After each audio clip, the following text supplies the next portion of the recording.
프랑스 문명여행 제9강은 프랑스의 20세기의 역사, 평화와 전쟁 사이입니다. 자, 1870년경에 보불전쟁이 있었죠. 그래서 프랑스가 프로이센에 점령됐던 사건이 있습니다. 그 전쟁의 후속이 프랑크푸르트 조약인데요.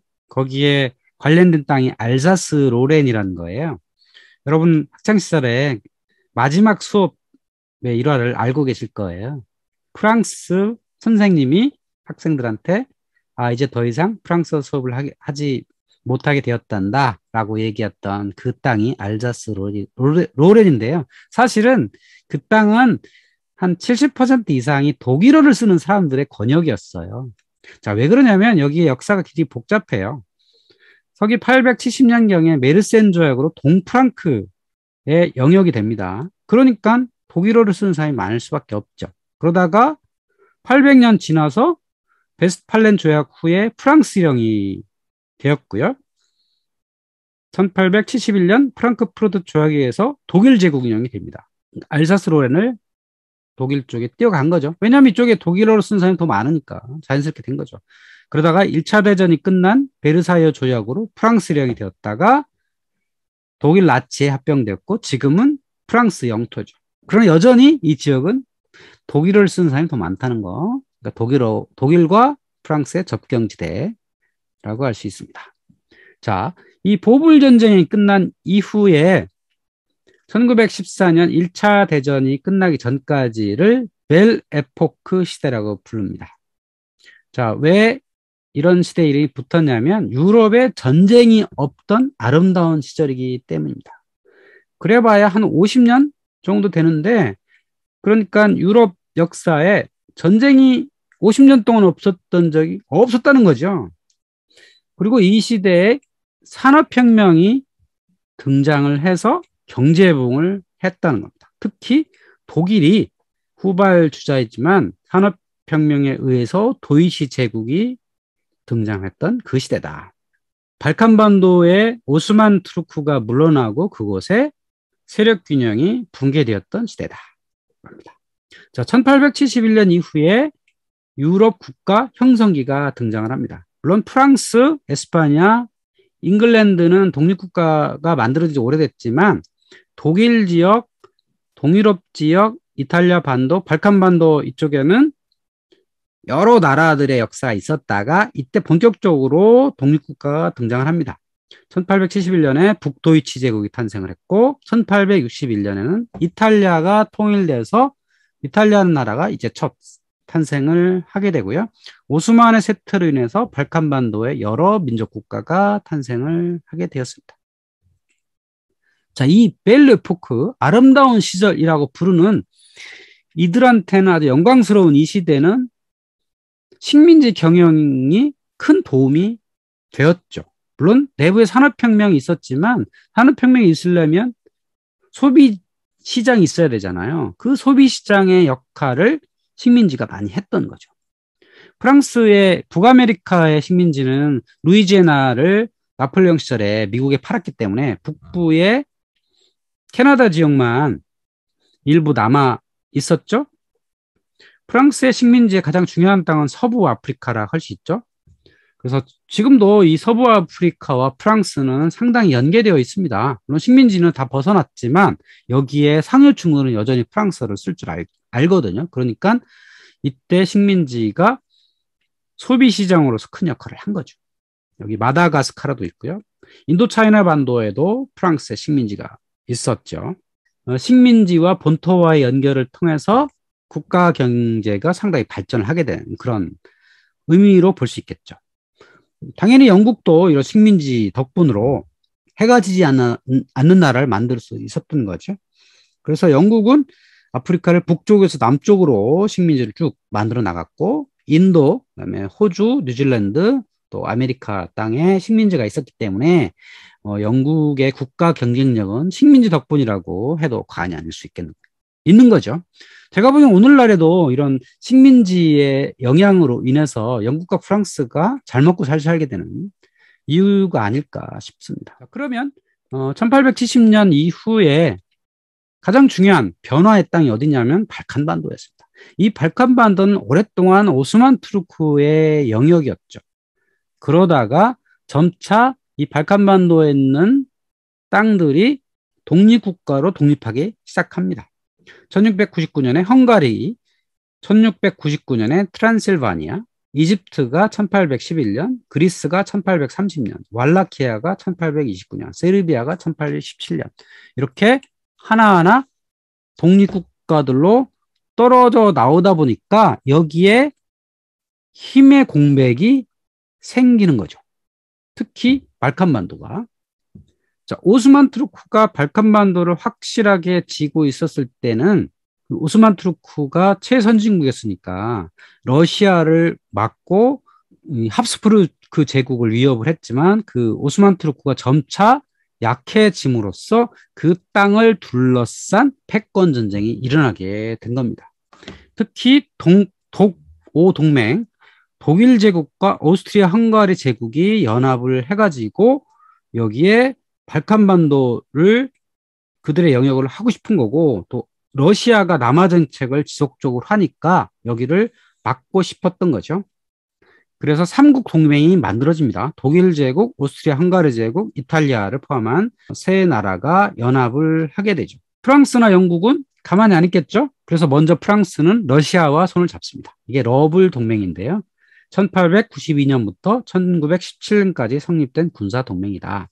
자, 이탈리아, 독일, 오스트리아 제국이 삼국 동맹을 해서 연합을 하니까 프랑스와 러시아는 여기에 대항하기 위한 차원에서 동맹을 맺었던 거고, 이 동맹의 내용은 뭐였냐면 한 동맹국이 공격을 받으면 다른 나라가 군사적 지원하는 내용으로 정해졌다라고 하는 거고요.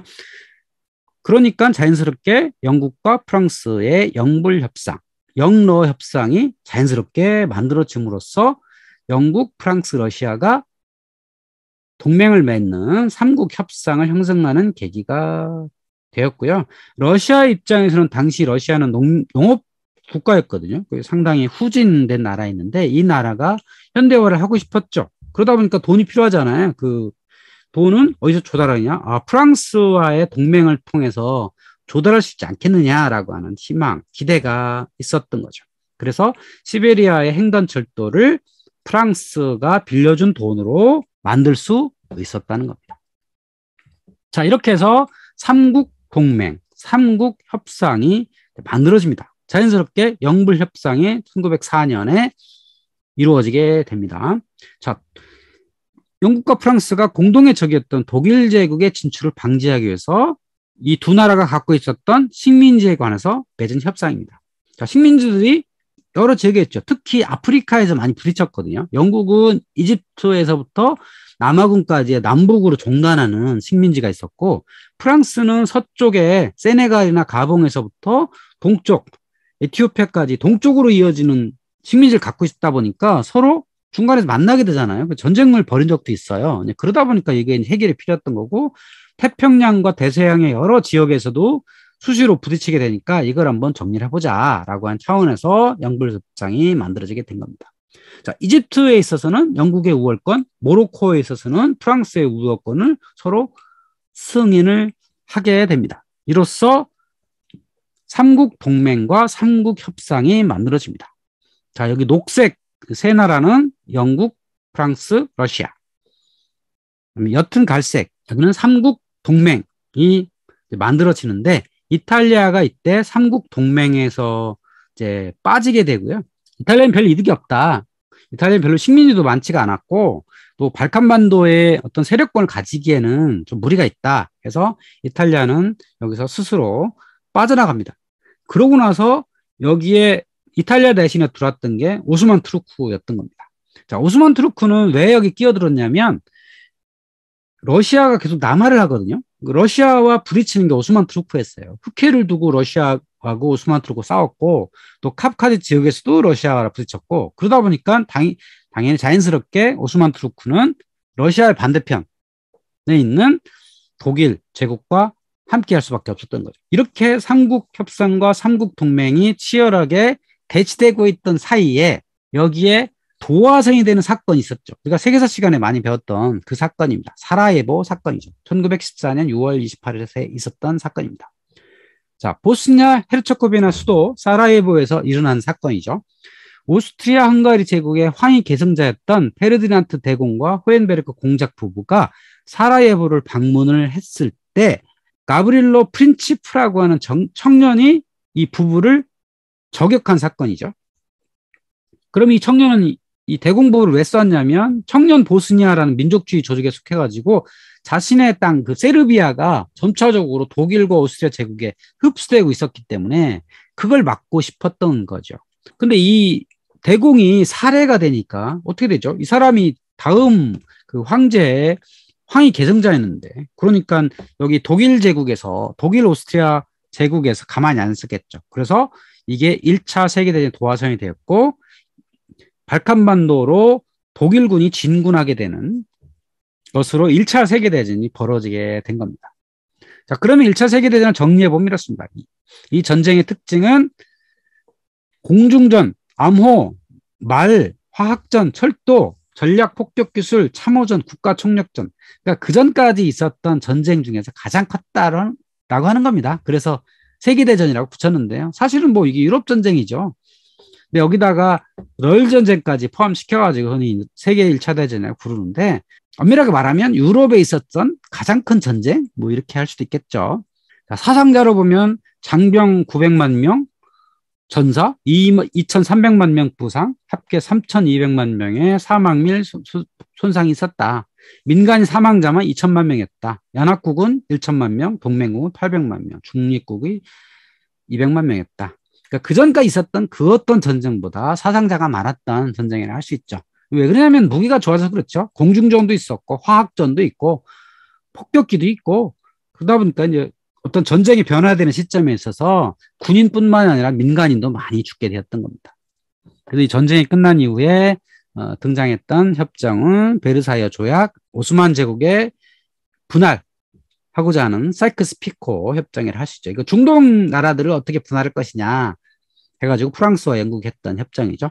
그래서 이 전쟁이 끝난 이후에 더 이상 전쟁을 하면 안 된다라는 의미에서 국제연맹이 탄생을 했고, 하지만 제2차 세계대전으로 자연스럽게 이루어졌다.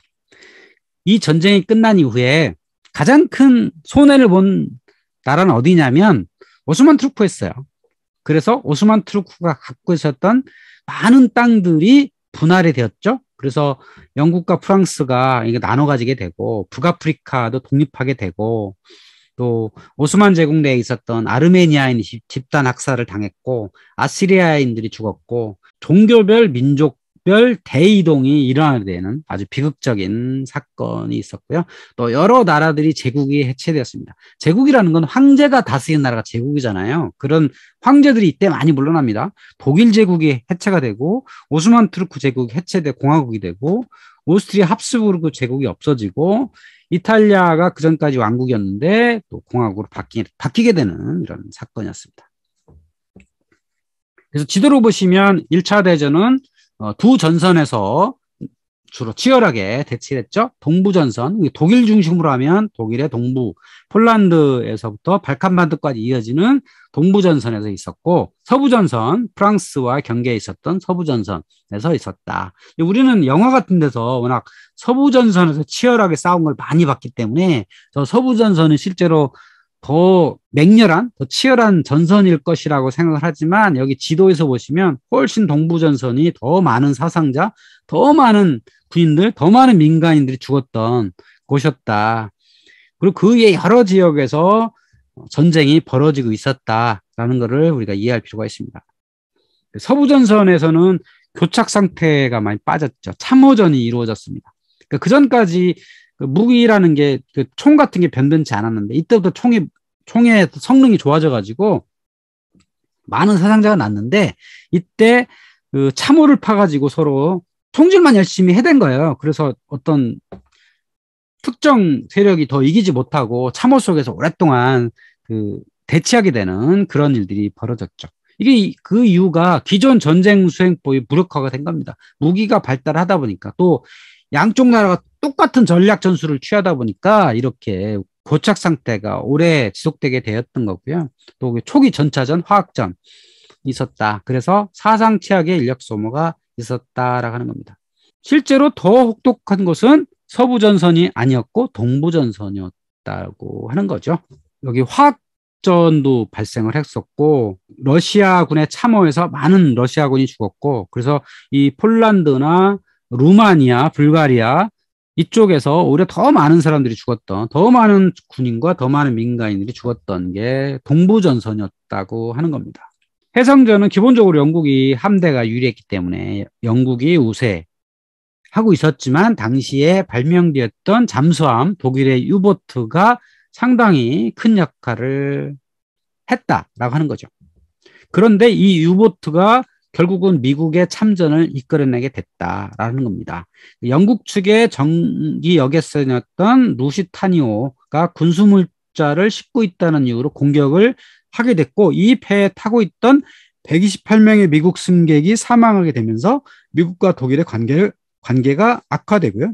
그래서 미국이 연합군에 가담을 해가지고 독일과의 전쟁을 선포할 수 있게 되는 자연스러운 상황이 이루어지게 된 겁니다. 그래서 이 전쟁의 결과 베르사유 조약이 만들어졌는데요. 사실 1차 대전은요, 독일이 무조건 항복한 게 아니에요. 이 참호전에서 계속 버티다가 그걸로 끝을 맺은 거죠, 조약에서. 사실 이전까지 전쟁은 다 그랬어요. 이전까지 했던 많은 전쟁들은 한 나라가 완전히 항복하고 이런 건 별로 없었어요. 어느 정도 하다가 그 전투 현장에서 지면 거기서 조약을 맺고 서로 뭐 배상금 지불하고 이런 거였었죠. 사실 1차 대전도 그런 일환이었어요. 그러니까 독일 땅에서 전쟁이 일어나는 게 아니라 독일 바깥에서 전쟁이 다 일어났고 어느 정도 시간이 지나서 더 이상 하면 안 되겠다고 해서 조약을 맺고 전쟁을 끝내게 된 거죠. 물론 엄밀하게 보면 영국, 프랑스, 미국, 이탈리아가 승전국이 된 거죠. 그래서 독일도 손실이 상당히 컸고요. 영토의 15%, 국민의 10% 상실을 했으니까. 그리고 알자스로에는 프랑스로 가게 되고 웨펜, 말메데는 벨기에로 가고 동부의 주요 지역이 폴란드로 이전하게 되는 결과가 났는데 사실 이 베르사유 조약에 문제점이 있었어요. 가장 큰 문제가 뭐였냐면 전쟁 책임자 독일이 1320억 독일 제국 마르크의 배상금을 지불하게 되었다고 하는 겁니다. 이게 독일 제국한테는 상당히 큰 금액이었던 거죠. 도저히 갚을 수 없을 정도로 지나치게 큰 금액이었다고 하는 겁니다. 독일 제국, 오스트리아 제국과 오스만 투르크가 갖고 있는 땅들을 연합국이 많이 차지하는 그런 결과도 있었죠.